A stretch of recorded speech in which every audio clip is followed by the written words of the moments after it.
Let's get started.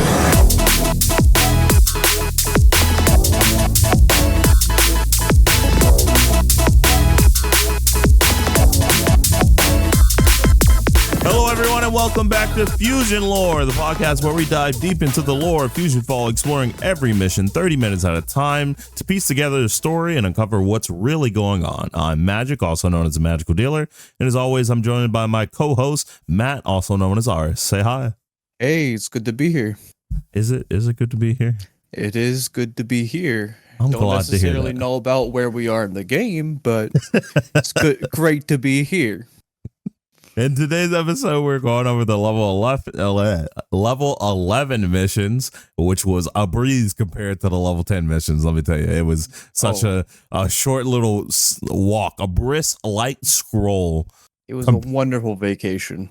We got a big mission line coming up, but today we're talking about these, and I would like to issue an apology. I have before said that fusion matter is radioactive. I've said that, and now is shame on me because it was a big assumption.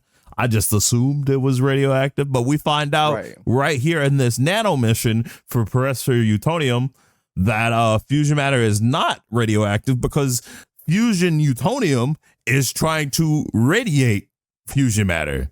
So that's a big thing right there, right off the bat. Right off the bat, I was just wrong. It's just toxic. It's not radioactive. But what would they even do with radioactive fusion matter in the first place? Mind you, this is the mutation abomination. Mutation. The nano Mission for Professor Utonium. Right. So with that, before we get into that a little bit, I just want to add on to the fact, in this level, we also completed the Unstable Nano mission line. Yes, and that has big implications with that as well. Right, especially knowing that the Unstable Nano was added later into the game. And so technically speaking, this could all be absolutely canonized. I mean, if it's in the game, even it's down to canon. Our speculations. But it's more of the idea, is it retroactively being added, or was it always the idea? Absolutely. But I just want to talk about it real quick before we continue on that. Real quick. So the Unstable Nano was a very simple mission. We're just talking to a couple different people and they give us the nano essentially. But what's interesting is basically in the logs, it's the Unstable Nano is essentially pure fusion matter without a personal item to give it its personality. And currently right now in Retribution, we have Coop, which was never a nano to begin with. Brand new nano. Unstable. It's quite random, but I'm with it, you know, even though the community does like to speculate that a little Coop is inside of Megas. Do you dig the nano? I sure. Why not? In the theme song for Megas XLR, they just say over and over, we dig giant robots, chicks dig giant robots, you dig giant robots, I dig the Coop Nano. Oh my god. But okay, basically the nano, the robots tell us that the Unstable Nano is useless in its default unstable green state, and it can change its form based on the item you would give it. Heavily implied at this point that most nanos are created with personal items, so it would be fair to assume that an Unstable Nano is just a nano reproduction factory in a sense, where we're just creating nanos and seeing how they perform in battle. At least my speculation can assume that, and that's the reason for the Unstable Nano. Well, given the fact that the Unstable Nano is stable in its fusion matter form, one could assume that you can interchangeably change, since it can change its forms. You could just switch out the personal item and see how each nano performs and which are more reliable in a battle. So you think we're being guinea pigs? Maybe, just a little bit. Because they specifically tell us that the Unstable Nano is useless unless given a personal, or we keep saying personal. They said, quote unquote, creation item. Once it is given a creation item, it will temporarily turn into that nano, but it cannot hold that form and it will revert back to the Unstable Nano. I was viewing it more as like a sneak peek. Like they were like, look, this is what's coming out next for nanos. But I mean, it's interesting to think of it in a way of like they're using us as test subjects to be like, tell us how this nano performed. Like they sent us a survey after it transforms back. Right. What did it do? What power did you choose? How useful was it to you? Yeah.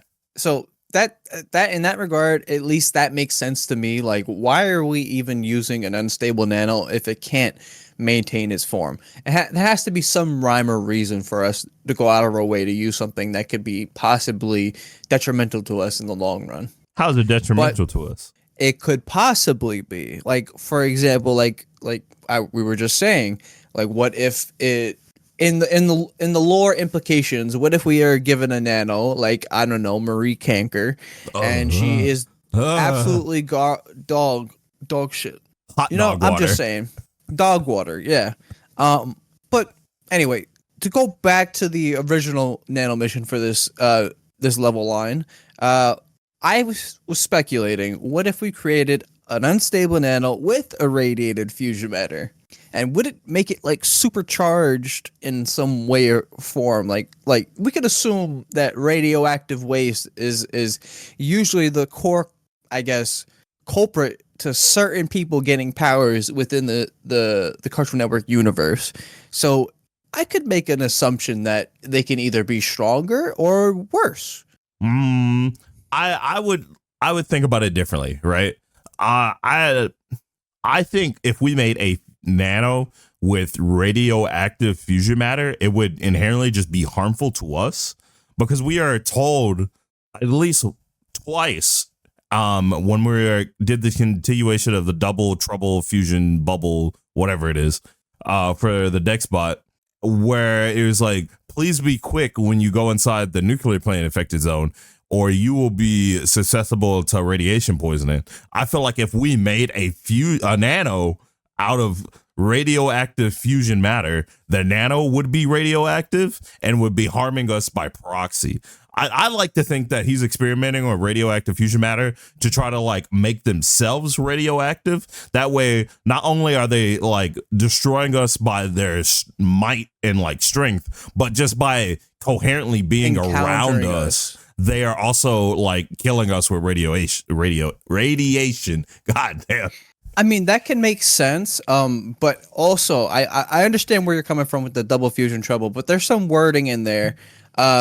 He does say the deradiant spray obtained, then proceed to attack the gear goons, and he never talks about us being radiated again. You know, previously we might have assumed that, hey, all of our encounters inside of there were just building us up to being radiated and you know, sick in that regard. But I would like to believe that maybe after obtaining this item in this minuscule mission, that it allows us free passage and to be around radiation. Oh, we're using that spray.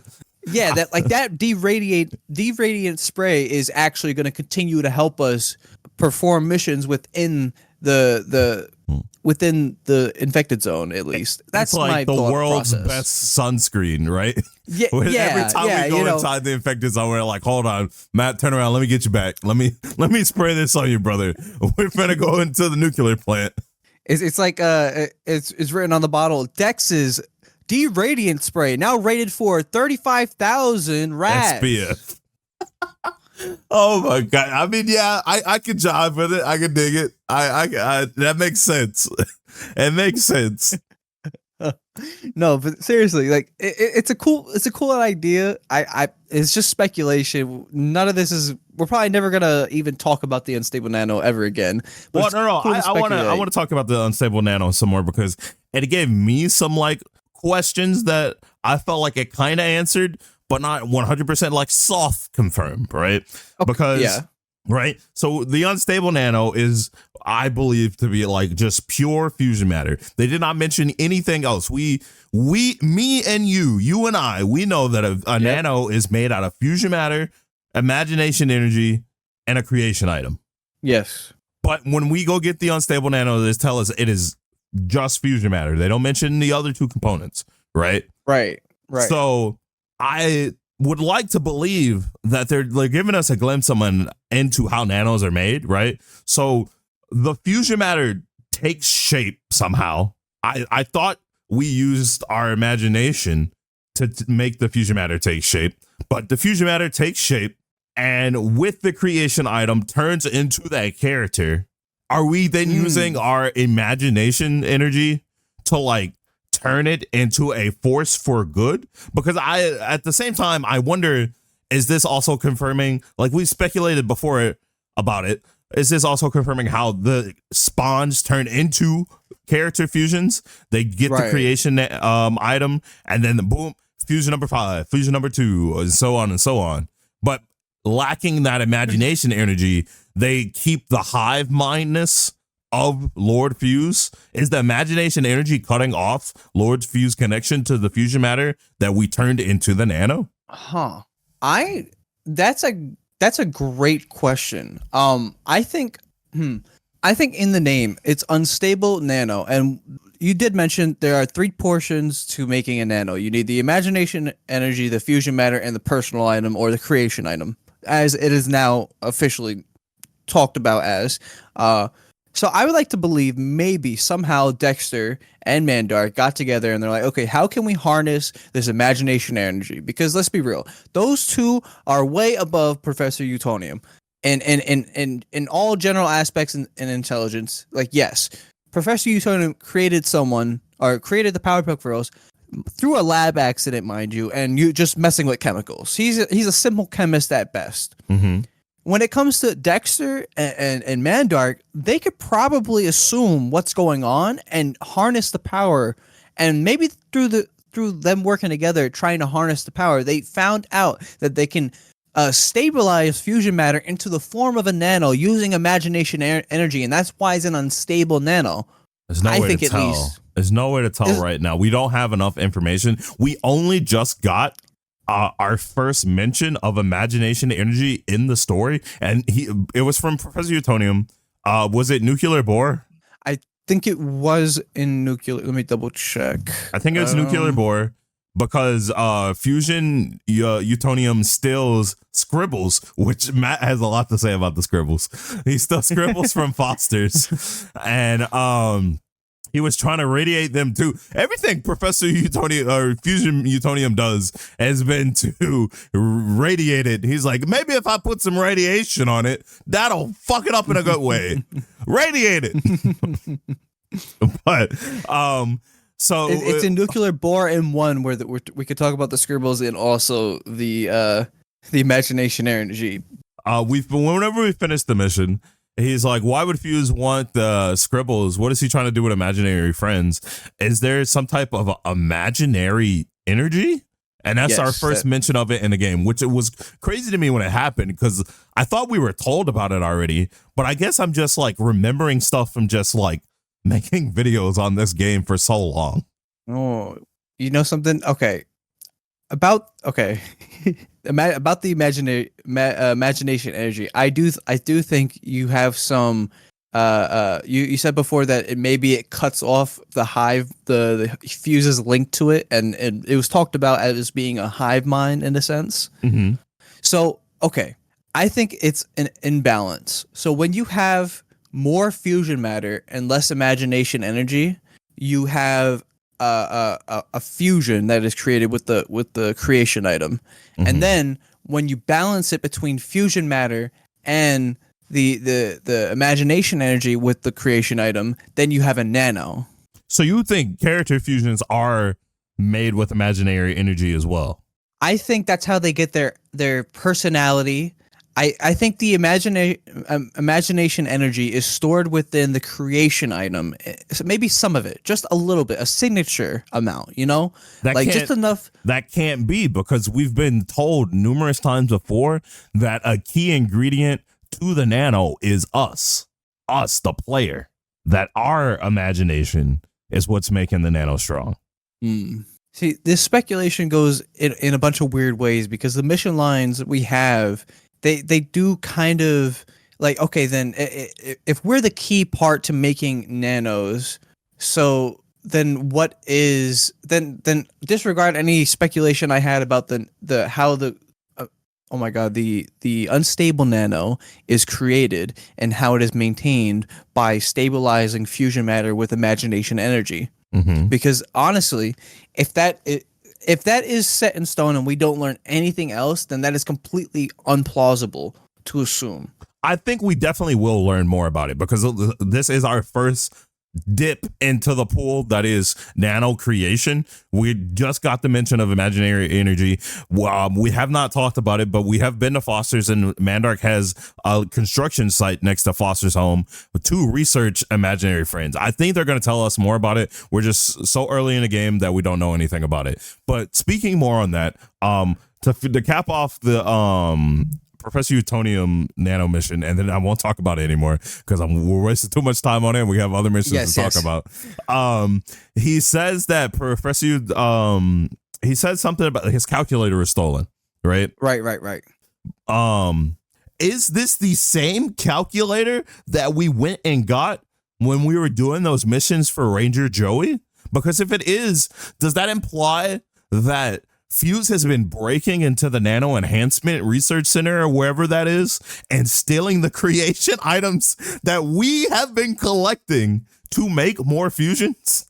That would be a great implication. I'm not going to lie, because because we collected those on earlier levels, and now we're revisiting it in such a sense where, okay, so the item that we collected earlier has been stolen again, and now we have to go defeat the person in question that we have to. Well, I mean, obviously for the mission line, we have to defeat Professor Utonium and get the calculator back. Mm-hmm. But in that mission line in itself, I had a speculation.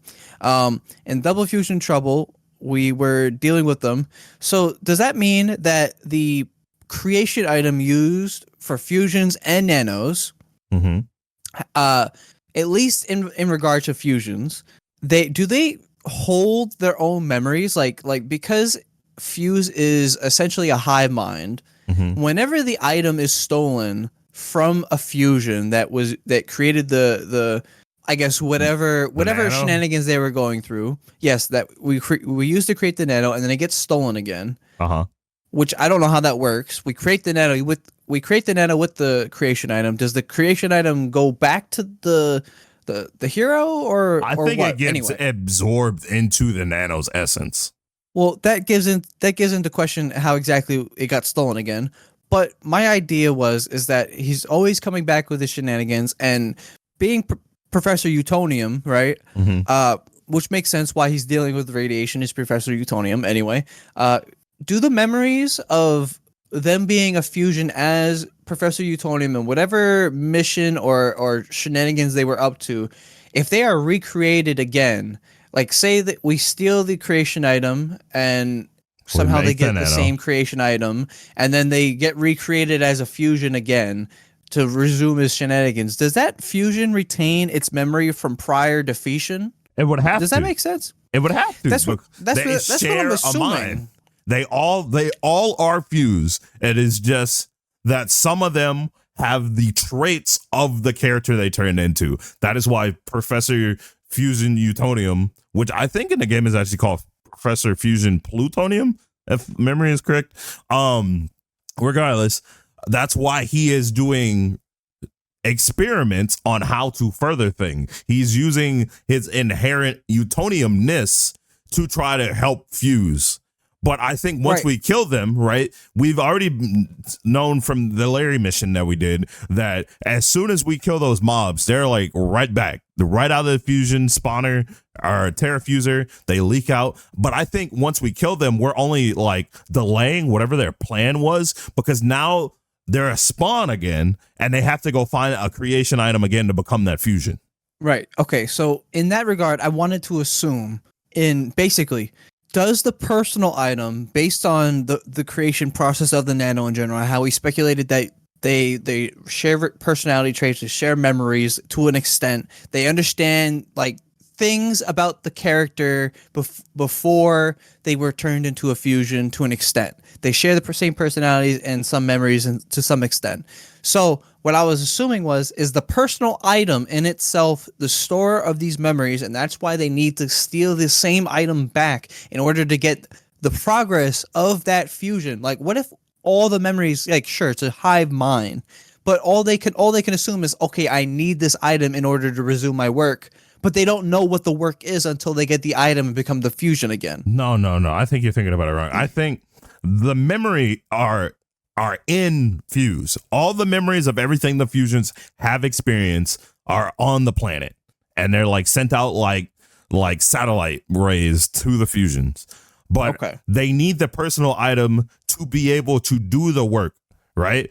A regular fusion is not going to think about, I need to go to a lab to do radiation practice on these imaginary friends, because they do not have any idea about anything doing with radiation. So they turn into Professor Utonium and they're like, oh, I know how to do scientific work. Stuff. Yes. At least that's my idea of it. But in that regard, that would imply that they can only retain the memories of the things that they've done with the knowledge that they have while as that fusion. Yes. Okay. That's more where I wanted to lean, but I said it wrong. So we're on the same page at least. Yes. Okay. This makes more sense. But we got to move on. We've talked about this. We do for over half the episode. We only have half of the episode left. What else happened? We did missions for Billy, which Billy's baloney. If I was near Billy in real life, I think I would lose brain cells. I'm not kidding. The things that Billy does, I would try to question it and understand it, and I wouldn't be able to, because there's no understanding what Billy does. He just does. He just does. He's a very interesting fellow. I think he just rolls with whatever. I think Billy is just stupid, but he has these moments of sheer how would you say it? He has moments of weird clarity. Intelligence. He has moments of clarity. Yes, he just has like these visions that pop into his mind, and he's just like, you should do this. Because there's absolutely no reason why Billy should know what a fusion matter absorber does. Right? He's like, hey, go find these game pieces for me. And then, oh, hey, you found a fusion matter absorber. You should probably take that. That's probably good luck. Billy, how do you know what a fusion matter absorber is? Who told you this? When did you see one? I also wanted to add about Billy. He's sending us on missions for Irwin, and I think Irwin's dead. Oh, this is our first mention of a character that's not in the game but exists in the world, apparently. Yes. So he sends us on a mission, a wild goose chase, says that he's lost in the infected zone. We never see him. We never find him. He's never mentioned again, but he does say, sorry, I made up all that stuff about Irwin. I'm just glad to have my figurines back. So I think he's just coping in a weird way. Like Billy's coping with Irwin's death and just sending us on missions for his sake, just in remembrance of. Anyway. I do want to say that I think this mission line, Billy's baloney, when we get to the third part, hints at Billy being a strong imagination energy user. Because when we go through the mission line and we end up fighting Fusion Eddie because of Billy just leading us there through a happy accident. He just accidentally leads us there. And when we defeat him chimes in and is like, this kid has no superpowers, no science, no magic, yet he's so powerful. What's going on? Yes. I think Billy has imagination energy. I think he's powerful with imagination energy. I think that would further imply to the fact that he has Runty and he's created that all on his own. Well, we haven't learned anything about Runty yet, and I'm sure we're going to have this conversation again when we start hearing about Runty and what. But we see him next to Billy, and whenever we talk to him, he calls us. He asks if we're his dad. He's like, Papa? Papa? Oh man. Listen, okay. I think Billy, like we said earlier, he has like moments of clarity, the power of stupidity, and all this imagination energy, and that's why he's still around. Like that kind of that makes a lot of sense to me. Like it would make sense that even in this world, his sister probably didn't make it. His sister? Mandy? They're just friends. They're not related. Oh, never mind. I misremembered that. My fault. But in any regard, still, she was stone cold, no imagination, just all death and carnage, right? But Billy's stupid. He's oblivious, and we've kind of learned it up until this point that most oblivious, stupid characters somehow survive the longest. Which Matt, could you really have imply, you have to remember, Billy does not make it to the future. He was not in the future. But we could also just sum that up to maybe he was just so stupid he got himself in the wrong place at the wrong time. But I could also say what I was going to say is that most dumb characters are probably still around because of some imagination energy that they hold on to, because stupid people can dream. They dream real big. And that's where a lot of imagination comes into play. I would imagine that Billy has a big imagination. Absolutely. It checks out. I mean, the framework is there. I want to know more about this. We're going to have to do more missions for Billy to like really narrow down on this, but I think we're on to something. Let's see. What else are we going to talk about? Do you want to talk about the professor in the fusion layer, or do you want to talk about the Scribbles? I want to talk about the fusion layer real quick. Okay. So New Creeping Town Part 3. Part 3, right? So we get a mission from Dee Dee, and there's a giant green monster attacking kids in the Endsville, but she's too scared. She's scared of the dark. So Dee Dee's out. She's like, go talk to Billy. We go talk to Billy. He tells us to go into the infected zone. He's like, be careful, you might grow in the air. He did that before on his butt. So whatever. We go find a secret fusion lair for Professor Utonium. Oh, the lair. Talk about. Wait. So when we get to the door of the lair, right? Before we even get to the lair, Utonium tells us we have to go get one of the masks from the welder dudes outside the nuclear plant, so we can disguise ourselves to get into the lair. I think that's a different mission. No, this one. In part 3 of 3 for New Creeping Town. Yeah, isn't it? Yeah, it is. No. Wait. Yeah. We go fight the welder boys. We take one of their masks, and when we get to the door, he's like, "You need this mask to sneak in, so Professor Utonium can let you in."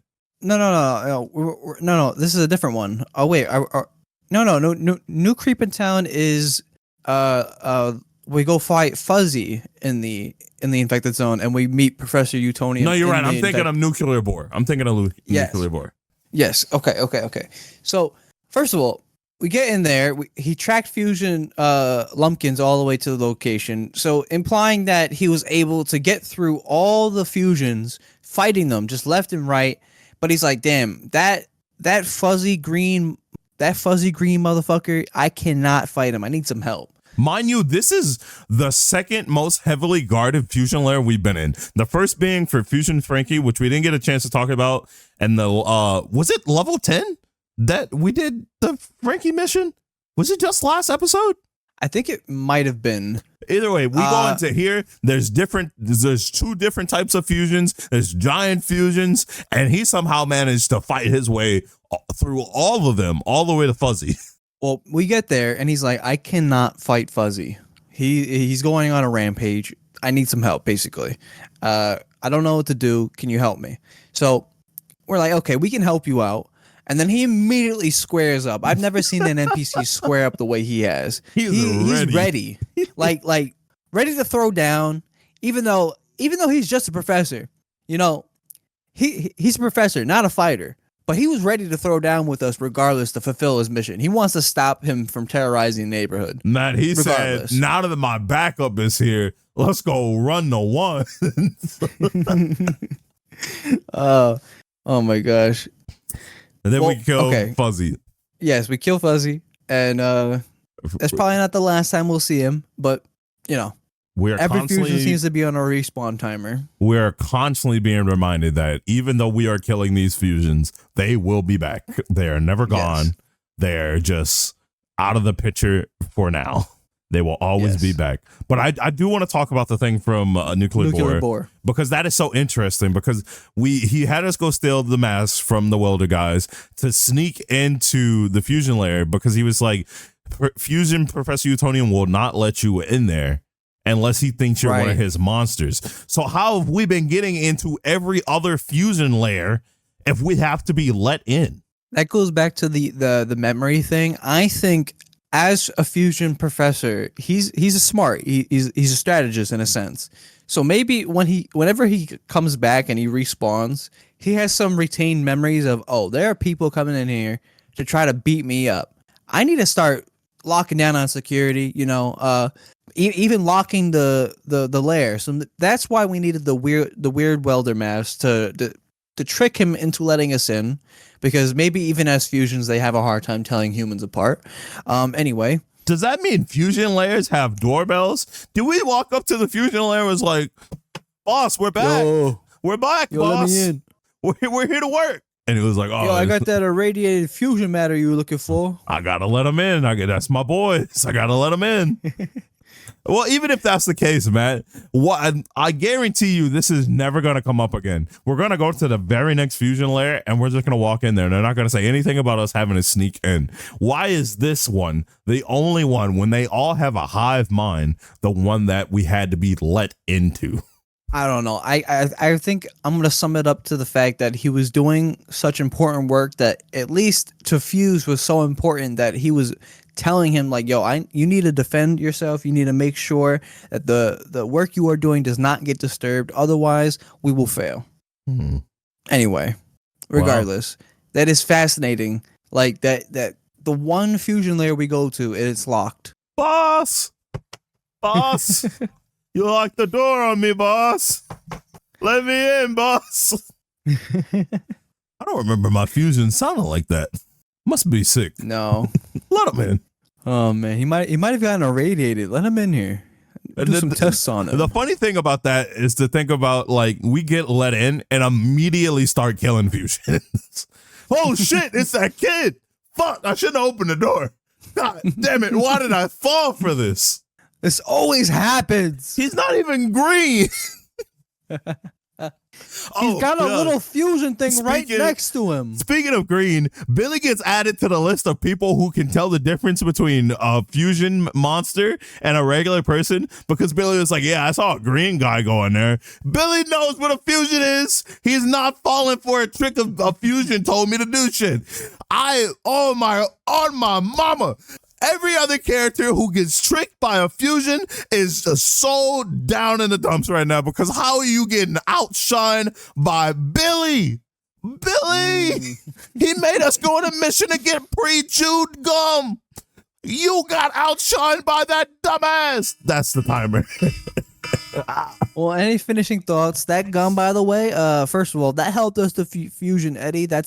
He loves that shit. He loves pre-chew gum. You know, he's a real pre-chew gum fanatic. You know.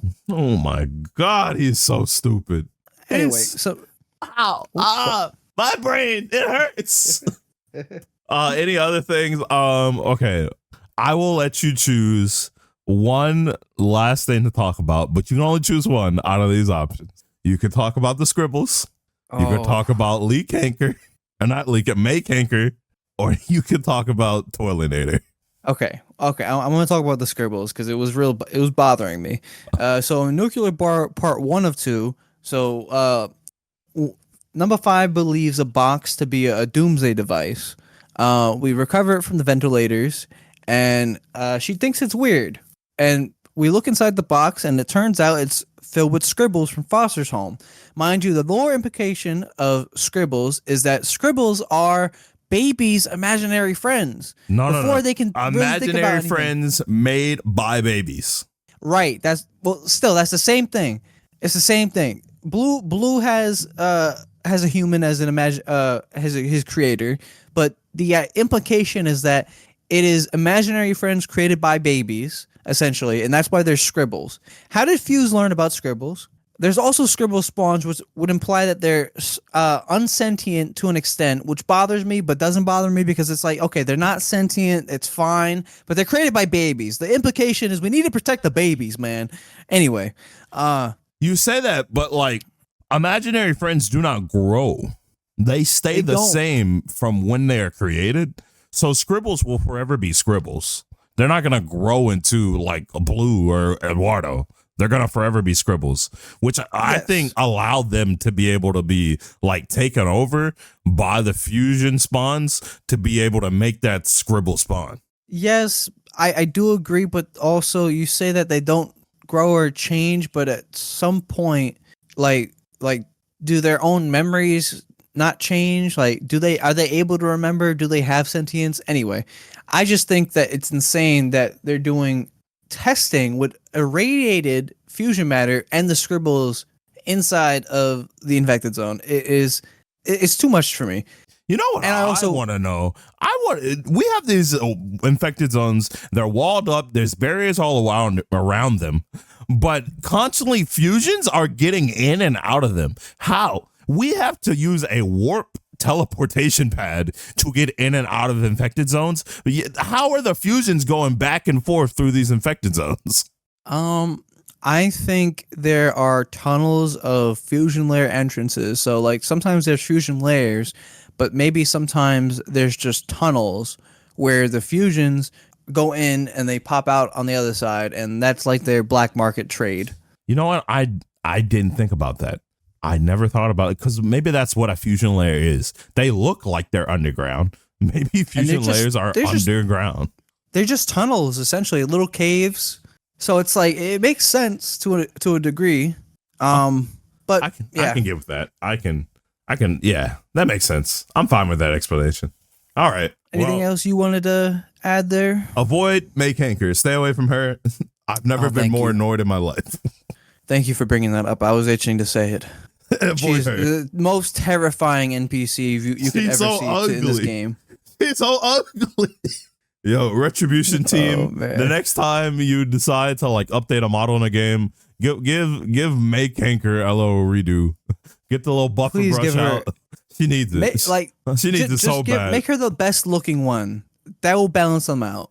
God, my eyes are a little burnt after looking at her. It's so crusty, man. Okay. Well, and the voice. That wraps up this episode of FusionLore. Huge thank you to our production team, Radio Wave, Benton Dog, Lucia L, for all the help in making the show possible. Be sure to check out our socials, linked down in the show below, along with theirs. You can follow us in our Discord if you want to join the conversation, talk to us about today's episode or maybe any other episodes. If you're listening on a podcast app, please like, subscribe, and leave us a review. Rate us 5 stars or however many stars you think we deserve. It really helps us out. It helps other people find the show. And I'll leave it to Matt to end the show. And if you also want to check out our socials for updates and behind the scene content or sneak peeks for upcoming episodes, follow us on there. You know, it's just a little button, and it'll let you know some things about us right before you see an episode. And I guess this episode is brought to you by Dex. What was it? The fucking spray, deradiating spray. You know, that shit works. Are you going into a nuclear radioactive? You plan on going to a radiated zone? DexLabs got your back. Now rated for 35,000 rads. Anyway, thanks for watching, everyone. Thanks for listening. See you in the next one. Billy is the smartest person. It doesn't make any sense. Think you're ready for this?